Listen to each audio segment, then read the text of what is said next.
আসসালামু আলাইকুম। আজকের ভিডিওটিতে খুব সুন্দর একটি মাল্টি টাই-ডাই ডিজাইন শেয়ার করছি। আর মাল্টি টাই-ডাই করার জন্য আজকে সালফার কালার ব্যবহার করব। অনেকেই সালফার কালার দিয়ে মাল্টি কালার ভিডিও দেখে নাই, আমি এখনও সালফার কালার দিয়ে দেখাই নাই।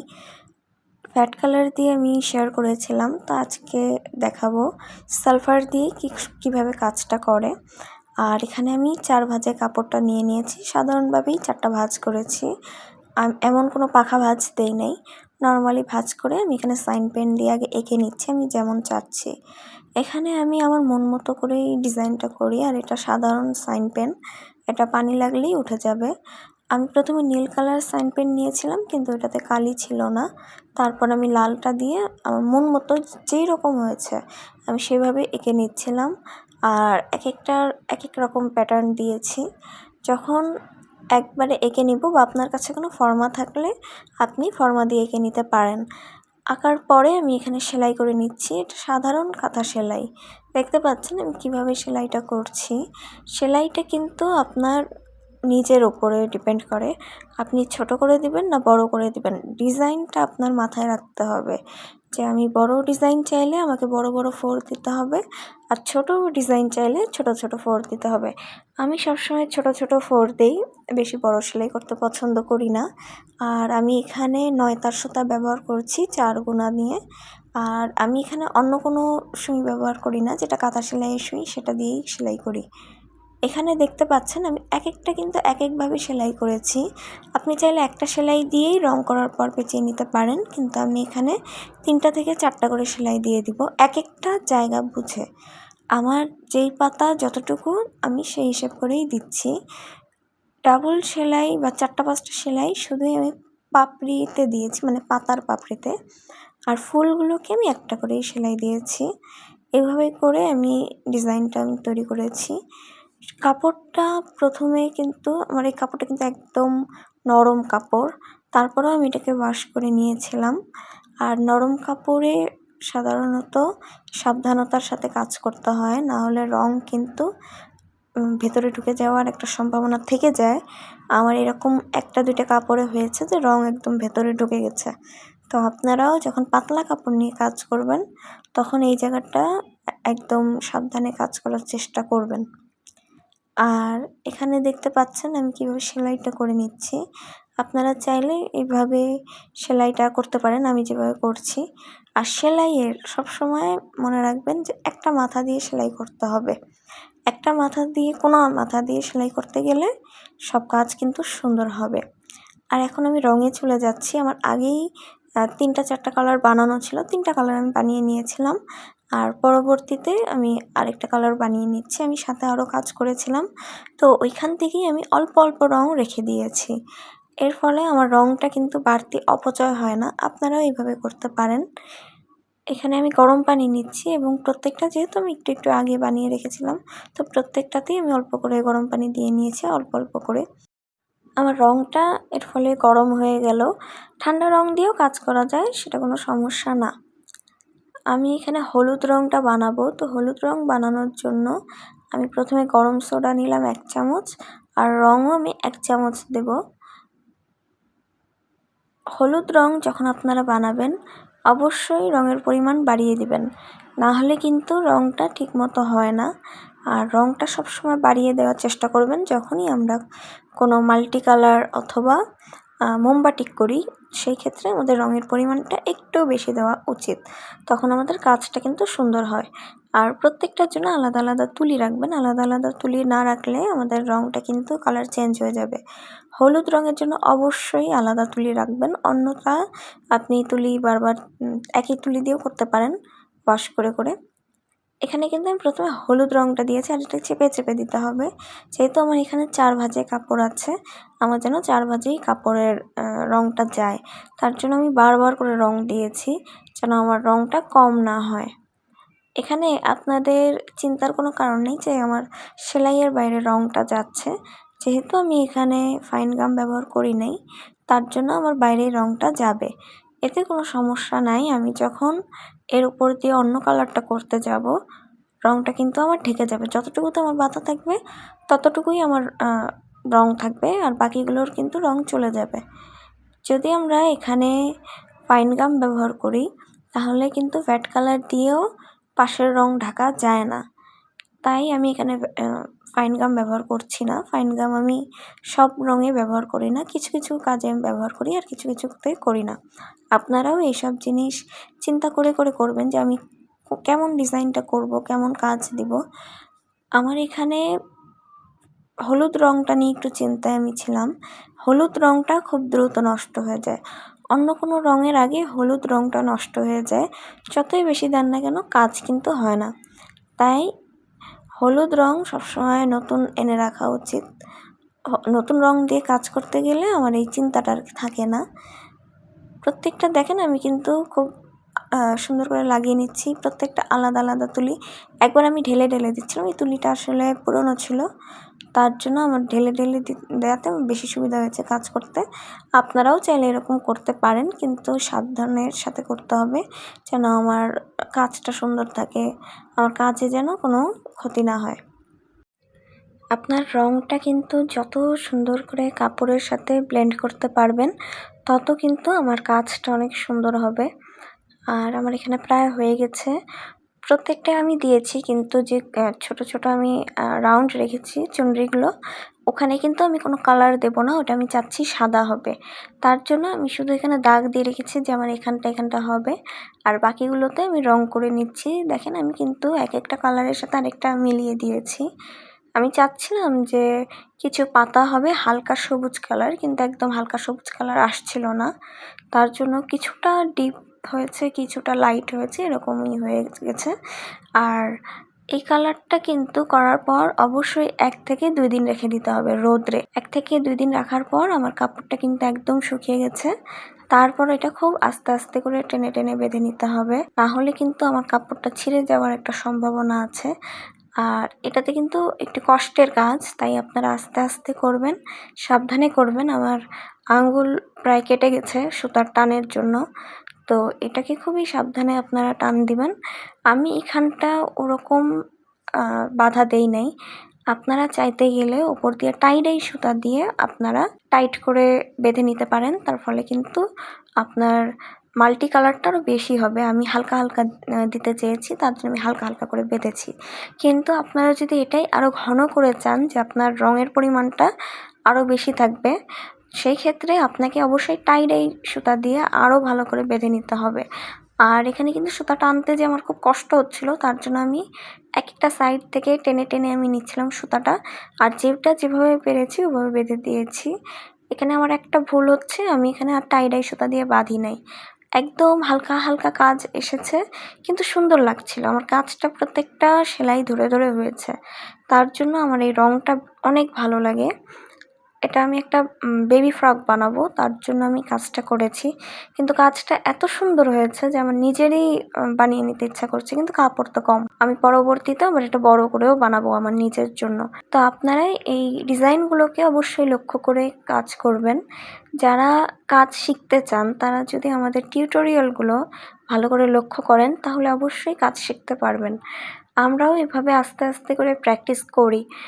যেই কাজগুলোই আমরা প্রত্যেকদিন করি আমাদের জন্যও কিন্তু একটা প্র্যাকটিস, কারণ এগুলো হাতের কাজ।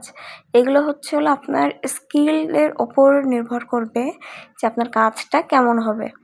আমিও প্রত্যেকদিন নতুন নতুন কাজ শিখি, নতুন করে কাজ বুঝি। আমি দীর্ঘ 4.5 বছর ধরে কাজ করছি ব্লক বাটিক হ্যান্ড পেইন্টিং নিয়ে। তারপরেও আমি প্রতিদিনই কিছু না কিছু আমি শিখতে পারছি। তাই আপনারাও প্র্যাকটিস করবেন। প্র্যাকটিস করার পর যদি মনে হয় যে আপনার কাজ কেমন হচ্ছে বুঝতে পারছেন না, তো আমাকে ইনবক্স করবেন আমার ফেসবুকে, মেসেঞ্জারে অথবা পেজে।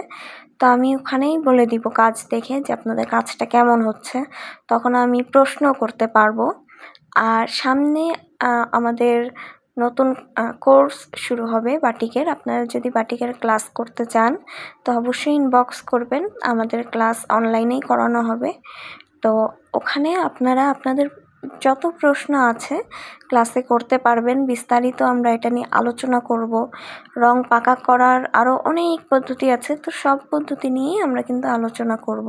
ক্লাসে অবশ্যই অনেক নতুন নতুন জিনিস শেখার জন্য থাকে, যা আমরা ইউটিউবেও এত ভালো করে বোঝাতে পারি না, কারণ ইউটিউবের ভিডিও হচ্ছে 10 থেকে 15 মিনিটের হয়। তো এই 10-15 মিনিটে আমরা 3-4 ঘন্টার একটা ক্লাস বা 3-4 ঘন্টার একটা কাজকে বিস্তারিতভাবে বোঝাতে পারি না। বাটিক ক্লাস একটু সময় লাগে, সময় নিয়ে কাজ করা লাগে। এখানে কিন্তু দেখেন আমি টাইডাই চুনরিটা বেঁধে নিচ্ছি। চুনরির জন্য আমি এখানে পুরানো সুতা ব্যবহার করছি, আলাদা করে আমি আর কোনো সুতা নিচ্ছি না। তো এইভাবে কাজ করতে গেলে আমাদের সুতাটা কিন্তু অন্য একটা কাজে ব্যবহার হয়ে যায়, আর সুতা নষ্ট হয় না। খুব ভালোভাবে ওয়াশ করে রেখে দিতে গেলেই কিন্তু আমরা এটা পরবর্তীতে কাজ করতে পারি। আমি যেইভাবে টাইডাই সুতাটা বেঁধে থাকি চুনরির জন্য, এটা খুব সহজ একটা পদ্ধতি। তাতে আমরা এক টানেই দিয়ে দিতে পারি, খুলে ফেলতে পারি। আপনারা যদি এখানে মটরশুঁটি বা চাল, ডাল এগুলো ব্যবহার করতে চান, তাহলে কিন্তু প্রত্যেকটার সুতা কেটে কেটে বের করতে হবে, আর এতগুলো সুতা কাটতে খুবই সময় লাগে। তার জায়গায় আপনারা যদি প্রত্যেকটা চুনরিতে একটু টাইট করে বেঁধে নেন, তাহলেই কিন্তু কাজটা খুব সহজে করা যাবে, আর কষ্টও খুব কম হয়। আমার এখানে প্রায় কাজ শেষ হয়ে গেছে। কাজ শেষ হয়ে যাওয়ার পর আমি এখানে সালফার কালার নিয়ে নিচ্ছি। আজকে করব সালফার কালো কালার। সালফার কালার আমি নেব এখানে 1 তোলা পরিমাণ, 1 তোলা মানে 1 চামচ নেব, আর 1 চামচ পরিমাণ নিচ্ছি সোডিয়াম। আগে সোডিয়ামটা দিয়ে দিব, সোডিয়ামটা দিয়ে গরম পানির সাথে ভালো করে মিশিয়ে নিব। না হলে কিন্তু রং দেওয়ার পর আমি ভালো করে বুঝতে পারবো না যে আমার সোডিয়ামটা মিশেছে কিনা। আর পানিটা অবশ্যই ফুটন্ত গরম পানি নেবেন। ফুটন্ত গরম পানি নিয়ে যতটুকু আপনার কাপড়ে পানি প্রয়োজন ততটুকুই পানিটা দিবেন। তারপর আপনারা ভালো করে নাড়াচাড়া দিয়ে নেবেন। আমি এখানে যে স্কেলটা ব্যবহার করি ওটার একটা পাশ কিন্তু দেখবেন রং লাগা, আরেকটা পাশ রং ছাড়া। এর কারণ হচ্ছে আমি রঙের কাজগুলো এক সাইড দিয়ে করি, আর আরেকটা সাইড দিয়ে যখন কাপড়ের মার ছাড়াই সেই কাজটা করে থাকি। যদি আমাদের এই কালো অংশটা দিয়ে, রং করা অংশটা দিয়ে আমি কাপড়ের মার ছাড়ানোর কাজও করতে যাই, তাহলে কিন্তু এই কাপড়ে কিন্তু আমাদের স্কেল থেকেও রংটা ছেড়ে যে লেগে যায়। তো আমাদের ওই কাপড়েও কিন্তু দাগটা একদম বসে যাবে। সেই জন্য আমি এই চিন্তা করে আমি স্কেলের একটা পাশ দিয়ে আমি রঙের কাজ করি, আর আরেকটা পাশ দিয়ে রং এই মোমটা ছাড়ানো বা মার ছাড়ানোর কাজটা করে থাকি। দেখেন আমি এখানে কিন্তু সোডিয়ামটা মিশে যাওয়ার পর রং দিয়ে দিব। রং দিয়ে খুব ভালো করে কিন্তু এটা মিশিয়ে নিতে হবে। রং দেওয়ার পর অবশ্যই এটা সময় নিয়ে মেশাতে হবে। যদি আমরা সময় নিয়ে কাজটা না করি তাহলে কিন্তু আমাদের কাজটা ভালো হবে না। যখন আমি দেখব যে আমার এখানে খুব ভালো করে রংটা, সোডিয়ামটা মিশে গেছে, তারপরেই আমি এখানে কাপড় দিব। কাপড়টা কিন্তু আমি প্রথমে ভিজিয়ে নেই নাই। আপনারা চাইলে ভিজিয়েও এটা ব্যবহার করতে পারেন, কিন্তু আমি এখানে ভিজাই নাই, সরাসরি আমি কাপড়টা দিয়ে দিব। তার আগেই রংটা খুব ভালো করে একদম মিশিয়ে নিচ্ছি, যেন কোনো রকম কোনো রঙের একটা ছিটা না থাকে। রং ছেঁকে নিলে ভালো হয়, কিন্তু তাড়াহুড়ো কাজ করছিলাম আর আমার ছাঁকনিটা খুঁজে পাচ্ছিলাম না, তার জন্য আমি আর কোনো ছেঁকে নিতে পারিনি। আপনারা কাজ করার সময় অবশ্যই যে কোনো রং হোক, সেটা প্রুশিয়ান হোক, সেটা সালফার, অবশ্যই রংটা ছেঁকে নেবেন। রং ছেঁকে নিতে গেলে কাজ অনেক সুন্দর হয়। আর এখন কিন্তু আমি কাপড়টা দিয়ে দিলাম। কাপড়টা দিয়ে খুব ভালো করে আমি নাড়াচাড়া দিব। নাড়াচাড়া দিয়ে আগে এটাকে ঠিক করে নিতে হবে যে আমার প্রত্যেকটা জায়গায় যেন রংটা যায়। তাই এটাকে একটু সময় নিয়ে বারবার নাড়াচাড়া দিতে হবে, আর চেষ্টা করতে হবে সম্পূর্ণ কাপড়টা যেন পানির মধ্যে থাকে, রঙের মধ্যে থাকে। তাহলে আমাদের রং এক সাইড দিয়ে বেশি আর এক সাইড দিয়ে কম হবে না। অনেকের রং এরকম হয়, এক সাইড একটু বেশি হয়েছে আর এক সাইড কম। তার কারণ হচ্ছে খুব ভালো করে কিন্তু তারা রংটাকে মেশানোর চেষ্টা করে না। রং যদি ভালো করে না মেশানো হয় তাহলে তো আমাদের কাজটা নষ্ট হবেই।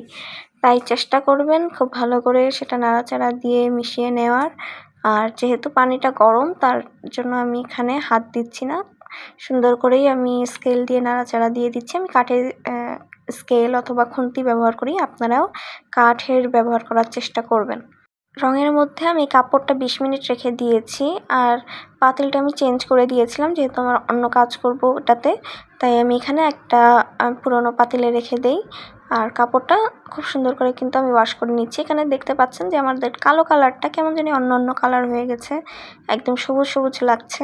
সেটার কারণ হচ্ছে যেহেতু আমি এখানে মাল্টি কালার করেছি, তো মাল্টি কালারের থেকে কিছু কিছু রং কিন্তু আমার সালফার কালারে গেছে, সেই জন্য আমার এখানটা অন্য একটা কালার এসেছে। আর আমি এখানে সুতাগুলো খুব আস্তে আস্তে কেটে নিচ্ছি। যদি আমরা এই কাজটা খুব দ্রুত করতে যাই তাহলে কিন্তু আমাদের কাপড়টা ছিঁড়ে যাবে। কাপড়টা কিন্তু অনেক নরম থাকে, আর ভিজা অবস্থায় তো একদম টান দিতে গেলে একদম কি বলবো ব্লেডের মতো হয়ে যায় সুতোগুলো।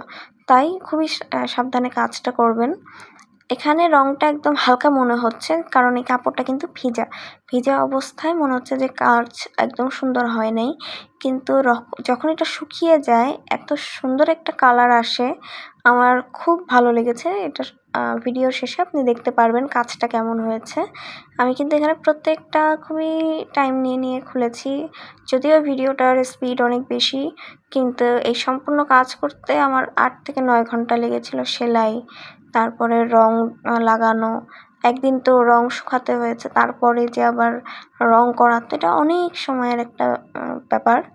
আর সুতা টেনে টেনে বাঁধাটাও অনেক বেশি সময় লেগেছিল। তো আমার এখানটা সুতা কাটা হয়ে গেছে, তারপর আমি এটা কিন্তু খুলে নেব। খুলে এটাকে আমি ডাইং ফিক্সারে দিয়ে রেখেছিলাম, যেহেতু এটা আমার প্রুশিয়ান কালার, প্রুশিয়ানের উপর দিয়ে আমি সালফার করেছি। আলাদা একটা বাটি নিয়ে নিলাম, আলাদা বাটিতে আমি পরিমাণ মতো পানি আর ডাইং ফিক্সার দিয়ে দিচ্ছি। কাপড়টা যেহেতু ছোট, আমাদের এখানে এত ডাইং ফিক্সার লাগবে না, পরিমাণ মতো ডাইং ফিক্সার দিতে গেলেই হয়ে যায়। আমি বড় কাপড়ে 2 চামচ দিই, আর ছোট কাপড়ে একদম সামান্য দিই, আধা চামচের মতো দিই বা 1 চামচ দিই। এই কাপড়ের জন্য আধা চামচ ডাইং ফিক্সার দিয়ে 2 ঘন্টা কাপড়টা ভিজিয়ে রেখে দিই, তারপর শুকাতে দিয়ে দিই। কাপড় শুকিয়ে যাওয়ার পর কাজটা এরকম হয়েছে। যেহেতু 4 ভাঁজে কাপড়টা নিয়েছিলাম, তারপরে এই কাপড়টা খুলেছি। আমার এখানে কাপড়টা খুবই কম, বেবি ড্রেস হবে, তার জন্য সেই মাপে নিয়েছি। আর এই কাজটা দেখেন আমি যেভাবে সেলাই দিয়েছিলাম ডিজাইনটা এইভাবে এসেছে। আর আমি তো কম করে বেঁধেছি, আপনারা আরও বেশি ডিজাইন চাইলে বেশি করে বেঁধে নেবেন। কেমন হয়েছে আজকের ডিজাইনটা অবশ্যই জানাবেন। সবাই ভালো থাকবেন।